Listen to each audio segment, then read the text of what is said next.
Salut tout le monde, on se retrouve donc aujourd'hui pour une toute nouvelle vidéo d'analyse d'un trade sur le DAX. On se retrouve directement après l'introduction.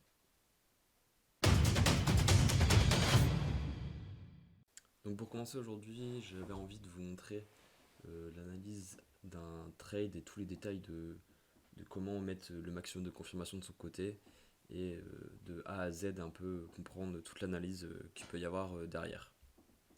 Donc pour commencer, je me retrouve en H4 sur le DAX pour identifier la tendance actuelle.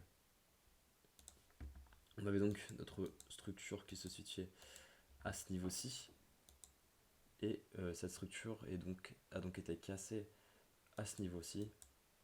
Donc on est passé de bullish à bearish, et donc on peut donc positionner notre Fibonacci sur notre structure. Hop.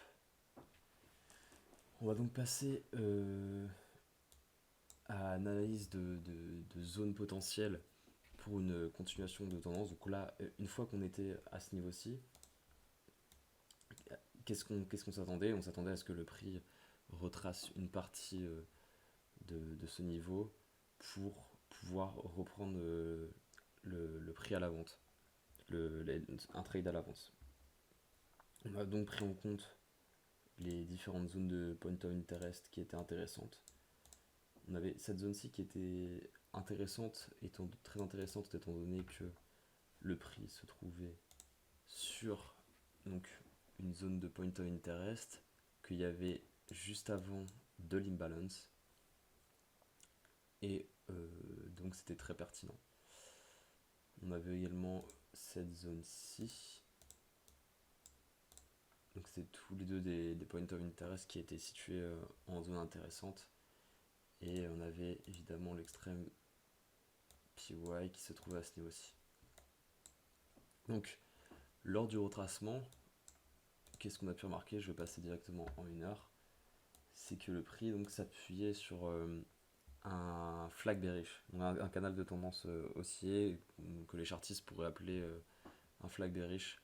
Donc on s'attend à ce que le prix vienne casser le canal à la baisse pour ensuite réaliser en chute toute la hausse du flag entre le début et la fin de ce flag là. C'est-à-dire qu'on s'attendait à ce que le prix nous fasse une hausse similaire, une baisse similaire à la hausse, donc c'est-à-dire de 6%. Donc une fois que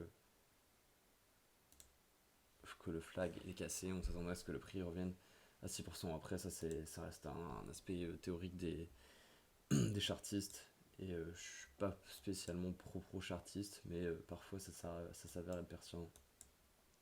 Donc ce qu'on peut remarquer directement au niveau du price action pur, c'est que le prix nous faisait des belles impulsions à la hausse. Donc qu'on était dans le canal, on a déjà deux belles impulsions, et ensuite donc là on voit bien que l'impulsion dépasse la précédente, et qui vient d'ailleurs rechercher un point of interest au niveau de la trend. Donc c'était plutôt pas mal.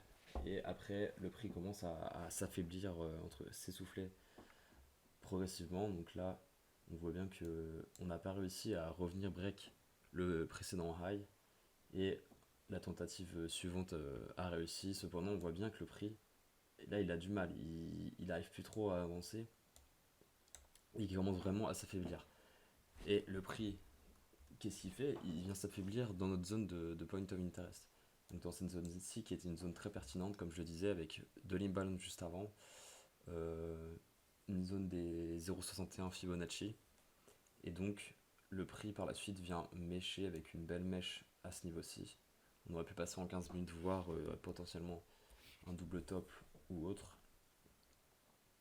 Et le prix par la suite donc nous fait une belle chute, revient au bord du canal, ici avec une belle bougie qui pouvait potentiellement entraîner la position longue de nombreux retail qui seraient positionnés donc pour aller chercher le haut de canal. Cependant, ce qu'on a remarqué, c'est que le prix s'affaiblissait beaucoup, et qu'en plus de ça, il était venu rechercher notre point de terrestre avec une bonne réaction, ce qui voulait potentiellement nous dire que de faire attention puisque le prix allait potentiellement continuer la trend qu'on avait juste avant. Donc à ce niveau-ci, on reste vigilant et on est patient. Donc si jamais vraiment on nous redonne de belles confirmations avec vraiment d'autres signaux, ça pouvait être intéressant. Cependant là, directement, on voit bien que dès la bougie suivante en H1, hop, le prix casse la trend. Donc là, ça a pu être vraiment intéressant de se positionner à ce niveau-ci, puisque déjà, ça ferait un gros stop loss. Cependant, ce qu'on voit juste après, c'est que le prix revient pullback sur le haut de notre canal, et il nous fait une magnifique doji de retournement. Et là, par contre, c'était vraiment un très beau signal à la vente pour pouvoir donc se positionner en short et aller chercher des niveaux plus bas avec plusieurs take profits à prendre. Donc, par exemple, à ce niveau-ci, il pouvait y avoir un premier TP et comme objectif, on aurait pu viser, donc, comme je disais, l'écart entre le bas et le haut du flag. Donc, ça aurait été environ 6%. Donc là, ça nous aurait amené dans ces eaux-là et après, on aurait pu regarder en plus grosse time frame, voir si ça correspondait à des niveaux intéressants. Donc là, on aurait pu par exemple repositionner notre SL à ce niveau-ci, le déplacer, etc., etc. Voilà, donc j'espère que cette petite analyse de trade en vitesse vous aura plu et intéressé. N'hésitez pas à poser un like et un commentaire sous la vidéo. On se retrouve très vite sur la chaîne. À bientôt, c'était Trading Area.